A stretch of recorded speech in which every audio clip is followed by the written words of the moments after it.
이스라엘 백성들이 애굽에 머문 지도 어느덧 17년이나 흘렀습니다.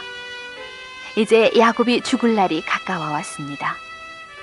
누군가가 요셉에게 아버지가 위독하다고 알렸습니다. 요셉은 그의 두 아들 므낫세와 에브라임을 데리고 아버지의 병상으로 달려갔습니다.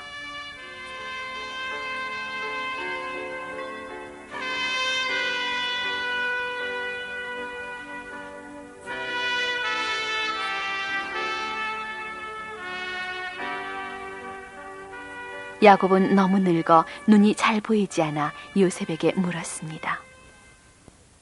누구냐?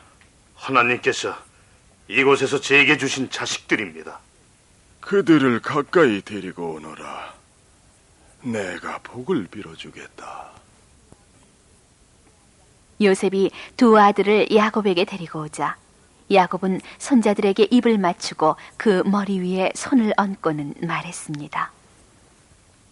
네 얼굴을 보지 못할 것이라 생각했는데 하나님께서는 네 자식들까지 내게 보여주셨구나. 나의 조상 아브라함과 이삭이 살아가는 것을 지켜보아 주신 하나님,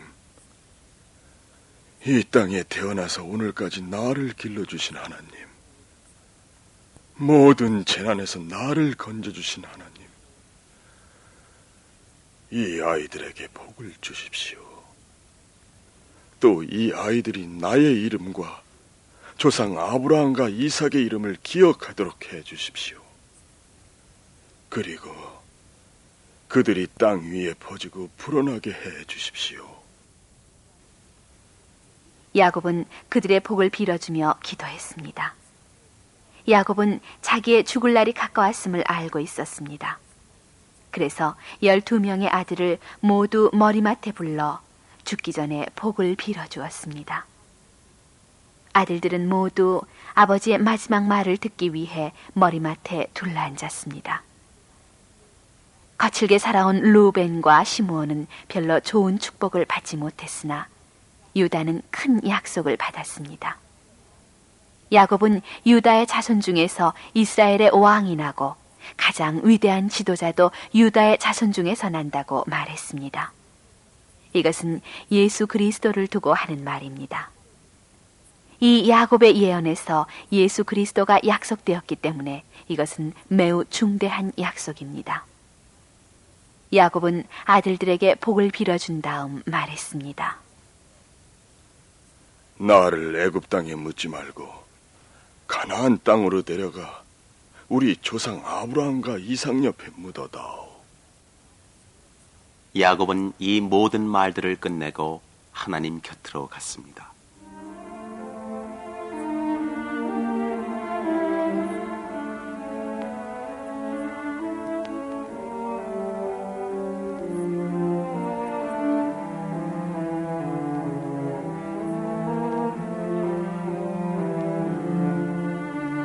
요셉은 사랑하는 아버지가 죽은 것을 보고 아버지 얼굴에 몇 번이나 입맞추며 한없이 울었습니다. 그리고는 아버지 몸에 약을 바르라고 명했습니다. 이것은 왕이나 높은 사람이 죽었을 때만 하는 일입니다. 오늘날 우리는 어떻게 해서 미이라를 만드는지 알지 못합니다. 애굽 사람은 향료에 적신 천을 시체에 감아 시체가 완전히 말라버린 후에도 썩지 않도록 했던 것입니다. 이 같은 시체를 미이라라고 부릅니다. 요셉에게 존경의 뜻을 보이기 위해 애굽 전체가 70일 동안 야곱을 생각하며 슬퍼했습니다. 요셉은 바로에게 말했습니다. 아버지를 장사 지낼 수 있도록 가나안으로 보내주십시오.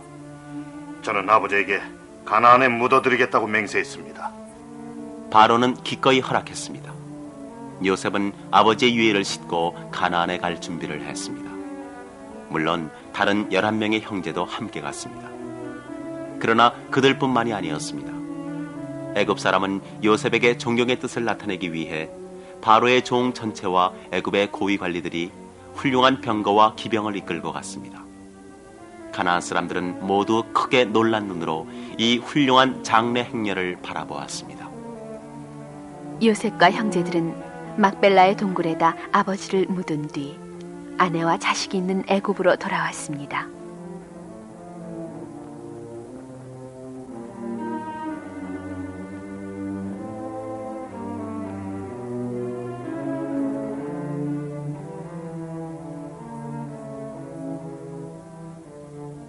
요셉의 형제들은 아버지가 돌아가셨으니 이제 요셉이 자기들에게 쌀쌀하게 대하지는 않을까 두려워했습니다. 요셉을 노예로 판 보복을 당하지는 않을까 염려한 것입니다. 어느 날 그들은 요셉에게 말했습니다. 아버지는 돌아가시기 전에 우리가 저지른 잘못을 사과하라고 했다. 두려워할 필요는 없습니다. 형님들은 내게 악한 짓을 했으나 하나님께서는 그것을 좋게 바꾸시어 오늘날 많은 백성의 목숨을 구하시지 않았습니까? 그러니 두려워하지 마십시오. 나는 형님들과 아이들을 돌보고 키우겠습니다. 요셉은 눈물을 흘리며 형제들에게 말했습니다. 요셉과 그의 형제들은 평생을 애굽에서 지냈습니다. 그 후 요셉의 두 아들도 결혼해서 아들을 낳았습니다. 요셉은 손자와 증손자들과 같이 즐겁게 생활하며 무척 오래 살았습니다. 요셉은 죽기 전에 이스라엘의 자손에게 말하고 그렇게 할 것을 맹세케 하였습니다. 나는 멀지 않아 죽는다. 하나님께서는 반드시 너희를 돌보셔서 이 나라에서 가나안 땅으로 인도해 주실 것이다. 그때는 내 뼈를 가지고 가거라. 요셉은 110세에 죽었습니다. 사람들은 그의 몸에 약을 바르고 관에 넣어 애굽에 모셨습니다.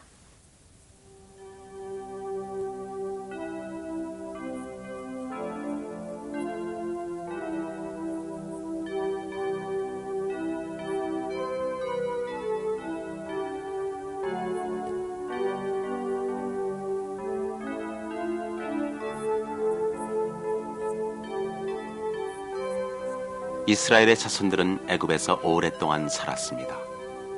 요셉을 비롯해서 그 형제들은 모두 죽었으나 새로운 사람들이 태어나 자라서는 죽고 또 다음 세대가 나서 늙어 죽고 이렇게 해서 오랜 세월이 흘렀습니다.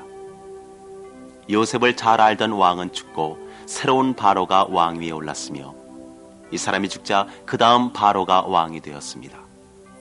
애굽 사람들은 왕을 바로라고 불렀던 것입니다. 하나님께서는 이스라엘 사람들에게 많은 자손을 주셨기 때문에 해가 지남에 따라 큰 민족이 되어갔습니다. 애굽에는 이스라엘 사람과 애굽 사람의 두 민족이 있었습니다. 애굽에서 400년을 지내는 동안에 이스라엘 사람도 200만 명의 민족으로 늘어났습니다. 그래서 다른 나라에 살고 있다는 사실조차 잊을 정도였습니다.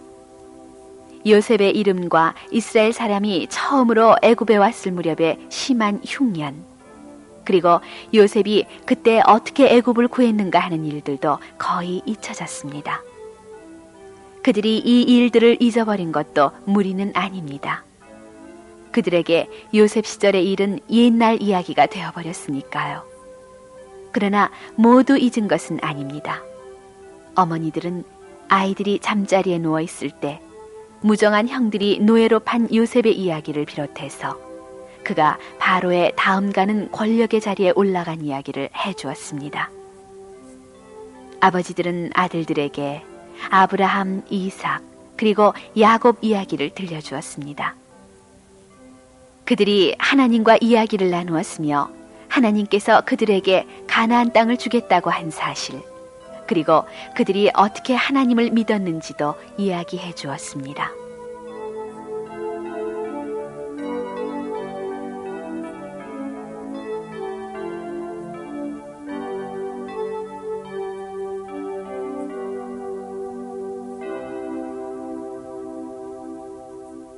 애굽 왕이 여러 번 바뀌자 애굽 사람들은 마침내 요셉이 누구인지, 무서운 흉년이 들었을 때 그가 애굽 사람을 위해 얼마나 힘썼는지를 잊고 말았습니다.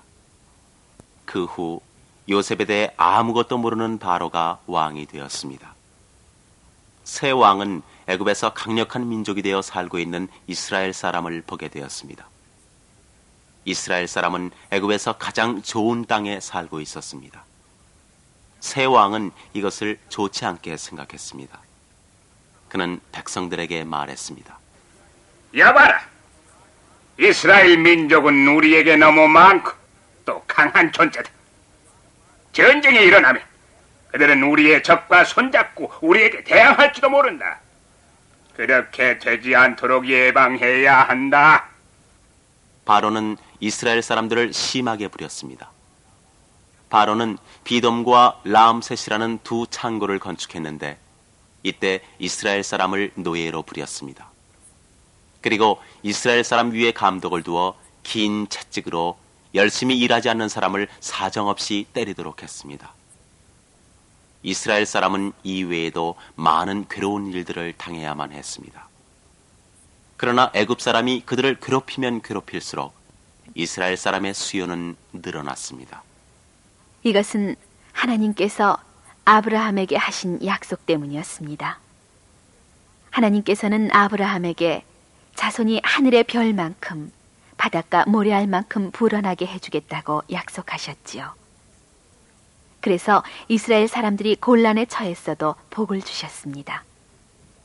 이것을 본 바로는 이스라엘의 세력을 누르는 가장 잔인한 방법을 생각해냈습니다. 이스라엘 사람들 집에 사내 아이가 태어나면 모조리 강물에 집어던지라고 명령한 것입니다. 여자아이는 애굽 사람을 상대로 싸울 군인이 될 수 없으니 죽이지 않아도 된다고 생각했지요.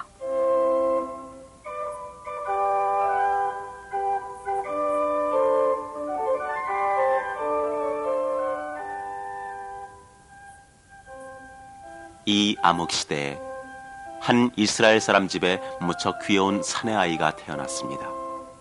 건강한 아기였습니다.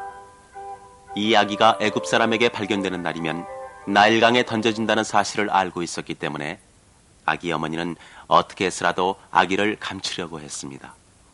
그래서 아기가 태어난 것을 아무에게도 알리지 않고 사람이 찾아오면 들키지 않도록 숨기며 아기가 울기라도 하면 급히 울음을 그치게 했습니다.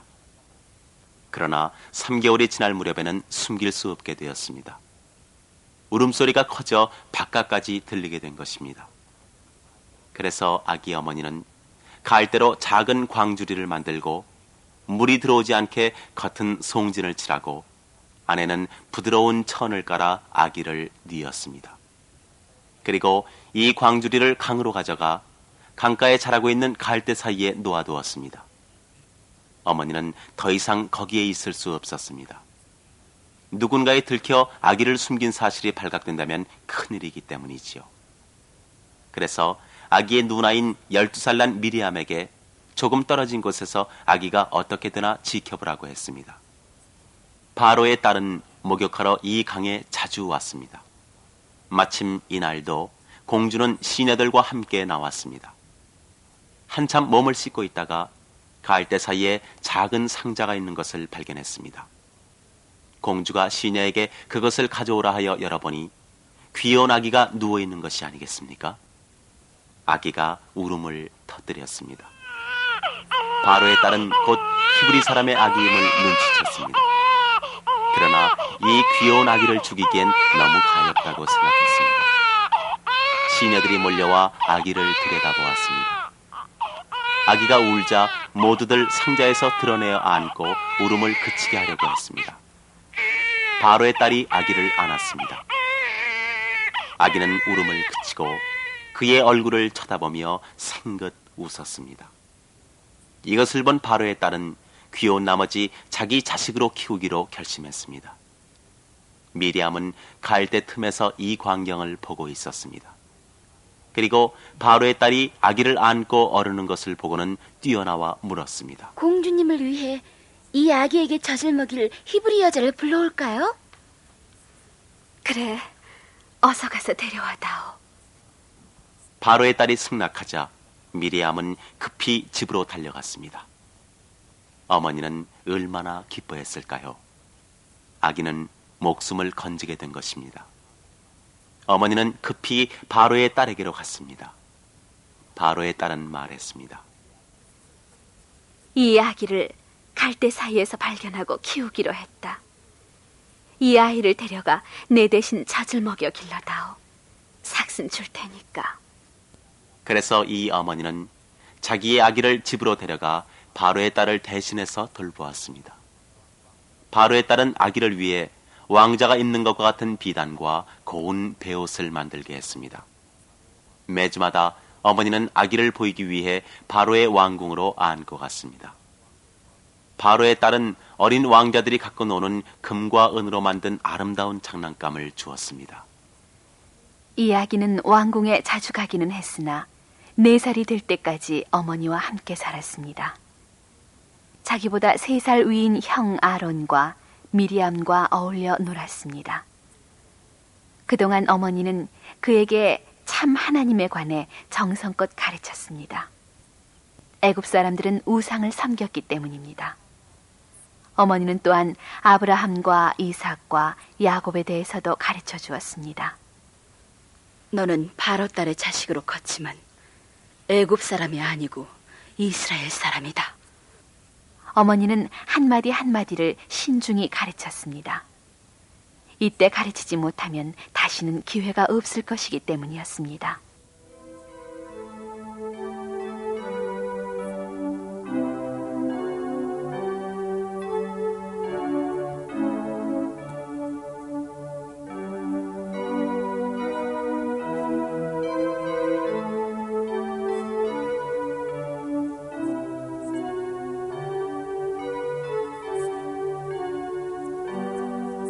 마침내 그 아이는 바로의 딸과 지내기 위해 왕궁으로 갔습니다. 바로의 딸은 애굽 사람의 지혜와 지식을 모조리 가르치기 위해 애굽에서 가장 이름 높은 학자를 불렀습니다. 왕자인 이상 많은 지식을 쌓아야만 하기 때문입니다. 바로의 딸은 그를 모세라고 이름 지었습니다. 이것은 물에서 건져냈다는 뜻입니다. 공주는 모세를 물에서 건져내었던 것입니다. 모세가 애굽 사람의 지식을 모두 배운 것은 좋은 결과를 가져왔습니다. 하나님께서는 모세가 어른이 되었을 때 그에게 큰 일을 시키려고 준비하고 계셨습니다. 그것은 지혜 있고 지식이 많아야만 할 수 있는 일이었습니다. 하나님께서는 벌써부터 모세의 앞날을 계획해 두셨던 것입니다.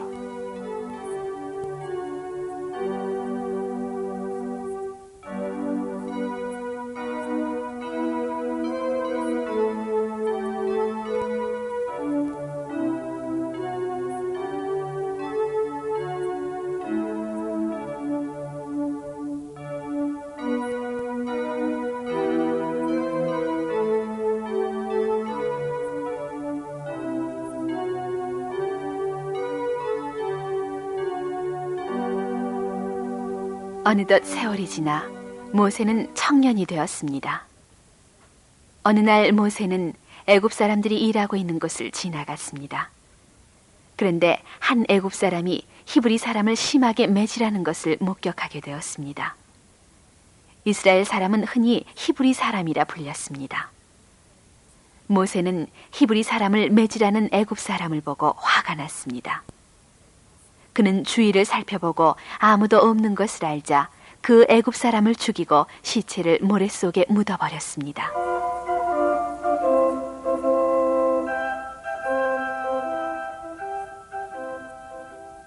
모세는 다음 날도 히브리 사람들의 일터로 갔다가 히브리 사람 둘이 다투는데 그중 한 사람이 상대방을 심하게 때리는 것을 보았습니다. 모세는 때리는 사람을 향해 나무랐습니다. 왜 당신은 동족을 때리는 거요? 누가 당신을 우리의 재판관으로 삼았소? 어제 애굽 사람을 죽이듯이 나를 죽일 셈이오? 그러나 그들은 빈정거렸습니다. 모세는 와락 겁이 났습니다. 아무도 자기가 애굽 사람을 죽였다는 것을 모르리라 생각했기 때문입니다. 이 소식을 들은 바로는 몹시 화를 내고 모세를 찾아내어 죽이려고 했습니다. 모세는 미디안 땅으로 도망가 그곳 우물가에 앉았습니다. 한편 미디안에는 딸 7을 둔 제사장 이드로라는 사람이 살았습니다. 이드로는 많은 양을 가지고 있었기 때문에 그의 딸들은 들에서 양을 쳤습니다. 이 아가씨들은 양을 우물까지 몰고 와서 물을 길어 양이 먹을 수 있도록 물통에 부었습니다. 그런데 같은 마을에 사는 난폭한 양치는 청년 몇 명이 이리로 몰려왔습니다. 그들은 아가씨들을 거칠게 밀쳐버리고는 자기네들 양에게 물을 먹였습니다. 이것을 본 모세는 행패를 부리는 목동들을 혼내어 쫓아버리고 아가씨들을 도와 양에게 물을 먹이게 해주었습니다. 그들이 집에 돌아가니 아버지가 물었습니다. 오늘은 어째서 이렇게 일찍 돌아왔느냐? 어떤 애굽 청년이 우리를 양치는 청년들의 손에서 지켜주고 물을 파서 양떼에게 먹이게 해주었습니다. 그런 분을 왜 모시고 오지 않았느냐? 모시고 와서 식사를 대접해라. 딸들의 아버지인 이드로가 말했습니다. 그래서 딸들은 다시 우물로 가서 모세에게 함께 집으로 가자고 권했습니다. 모세는 그 집에 가보고 가족들이 마음에 들어 함께 지내기로 했습니다.